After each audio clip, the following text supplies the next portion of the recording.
যেমন আমরা শ্রদ্ধা জানাবো, সংখ্যাগরিষ্ঠ ভারত মুসলমানদের ধর্মীয় অনুভূতিতে যদি কেউ আঘাত দেওয়ার পায়তারা করেন, একটু পরিমাণ সাথ দেওয়ার সুযোগ নাই।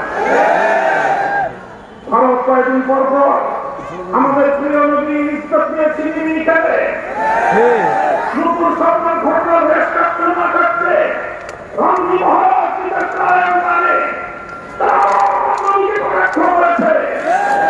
হিন্দুত্ববাদী মোদী সরকার আজও পর্যন্ত তাদের বিরুদ্ধে কোনো পদক্ষেপ গ্রহণ করেনি। মুসলমানদের মধ্যে আগুন দেখেছে, মুসলমানদের মধ্যে আগুন বাংলাদেশে ছড়িয়ে পড়তে শুরু করেছে। আমরা আমাদের সরকারকে স্পষ্ট দাবি জানাতে চাই, প্রয়োজনে ভারতের রাষ্ট্রদূতকে তলব করুন, নিন্দা জানান। দুনিয়ার পদক্ষেপ গ্রহণ না করে প্রয়োজনে ভারতের সঙ্গে কূটনৈতিক সম্পর্ক ছিন্ন করুন, রাজনৈতিক সম্পর্ক ছিন্ন করুন, ব্যবসা-বাণিজ্যের সম্পর্ক ছিন্ন করুন। কটূক্তি করবে, কটাক্ষ করবে, আর আমাদের দেশ থেকে তাদের দেশের টনকে টন ইলিশ মাছের রপ্তানি হবে, এই জিনিস বাংলাদেশের মানুষের ভালো লাগে না। বলবেন বৈদেশিক মুদ্রার প্রয়োজন, আমরা বলব বৈদেশিক মুদ্রা ভালো কথা, কিন্তু আমাদের ইত্যাদের বিনিময়ে কোনো বৈদেশিক মুদ্রা আমরা চাই না। সরকারকে বলবো ধর্মপ্রাণ মানুষের সেন্টিমেন্ট বুঝবার চেষ্টা করেন।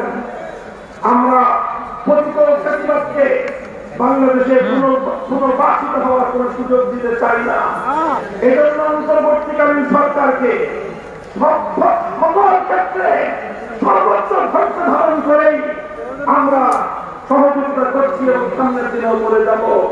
কিন্তু যদি অন্তর্বর্তীকালীন সরকারের দুর্বলতার সুযোগ দিয়ে কোন বহিঃশক্তি অথবা পরাজিত শক্তির দোষরেরা যদি শিক্ষা ব্যবস্থায় ঘাটতি করে বসে থেকে, আদালতের ঘাটতি করে বসে থেকে, প্রশাসনের ঘাটতি করে বসে থেকে এদেশের শান্তিকামী বিপ্লবী মুসলিম জনতার বিরুদ্ধে, ইসলামী জনতার বিরুদ্ধে কোন ষড়যন্ত্রে বাংলা ভাবতে শুরু করে, তবে আমরা সেটা প্রতিহত করবো ইনশাআল্লাহ।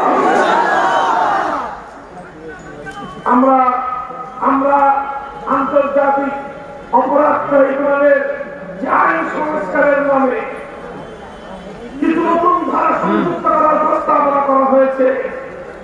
অত্যন্ত ঘৃণিত নির্লজ্জ আইন হল তার মধ্যে মেরিটারিয়ান রেপ নামে, বৈবাহিক ধর্ষণ নামে, স্বামীর দ্বারা স্ত্রী ধর্ষিত হওয়ার এক আজগুবি